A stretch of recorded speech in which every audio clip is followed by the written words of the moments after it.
Mwaka 1908, mtafiti na mwandishi wa vitabu Levi H. Dowling alichapisha kitabu kimoja chenye elimu kubwa sana wasiojua wengi.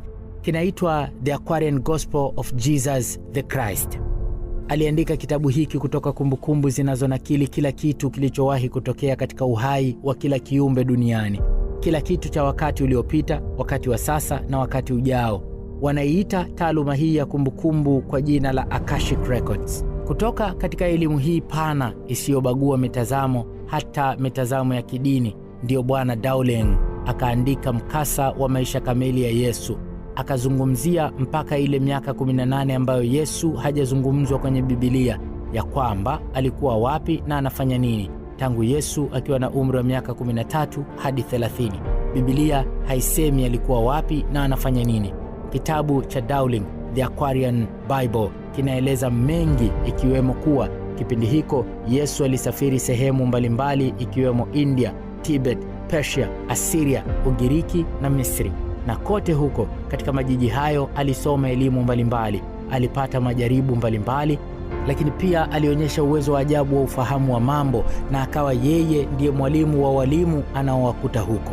Kile kitabu cha Nicholas Notovic, yule waliyemuita muongo, kitabu kiitwacho The Unknown Life of Jesus Christ by the Discoverer of the Manuscript, na hiki kitabu cha The Aquarian Gospel, vyote vinasimulia habari zinazofanana na kumalizia kwa kusema kuwa kila ambapo Yesu alikwenda alijidhihirisha amepewa uwezo wa tofauti kabisa na Mungu. Alikuwa ni mteule wa Mungu. Mwaka 1925, mtafiti mmoja jina lake Nicholas Roerich alisafiri kwenda India, maeneo ya Ladakh.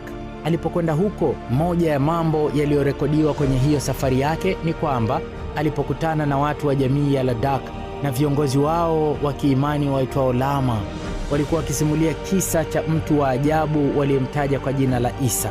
Wanasema alifika kwao India akitokea Pakistan, na alikuja akiwa ameongozana na msafara wa wafanyabiashara, na alikuwa akiwahubiria watu mafunzo makubwa ya kiimani. Hapa kuonekana mtu mwenye mfanano naye katika maarifa.